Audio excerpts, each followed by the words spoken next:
মুস্তাফা সাল্লাল্লাহু আলাইহি সাল্লাম বিড়ালের সম্বন্ধে একটি গোপনীয় সত্যতার সম্বন্ধে খুব ভালো করে জ্ঞাত ছিলেন, আর সেই সত্যতাকে আমরা আজকের এই ভিডিওতে জানার চেষ্টা করব। কিন্তু আপনি কি এই মাখলুকের আশ্চর্য অদ্ভুত রকমের আচরণের সম্বন্ধে কোনোদিন ভেবে দেখেছেন যে বিড়ালের মধ্যে রোগ ভালো করার গুণাগুণ উপস্থিত থাকে? এরা বুদ্ধিমানও হয়ে থাকে, আবার এদের ভিতরে একটি এমন রহস্য লুকিয়ে আছে যেটিকে জানার পর আপনিও একেবারে আশ্চর্য হয়ে থেকে যাবেন আর ভাববেন যে মাখলুক আমাদের চারপাশে 24 ঘন্টা ঘোরাঘুরি করে থাকে, তবুও আমরা এই রহস্যকে কেন জানতে পারলাম না।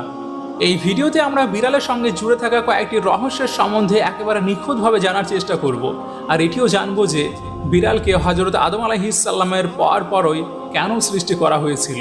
তো যদি আপনিও এই প্রশ্নগুলোর উত্তরকে জানার জন্য প্রস্তুত হয়ে থাকেন, তাহলে চলুন আমাদের সঙ্গে শেষ পর্যন্ত। একটি স্টাডির মতে বিড়ালের মধ্যে একটি বিশেষ ধরনের শক্তি হয়ে থাকে যেটি অন্য কোনো জন্তুর মধ্যে থাকে না। বিশেষভাবে বিড়ালের সম্পর্কে জুড়ে থাকা সেই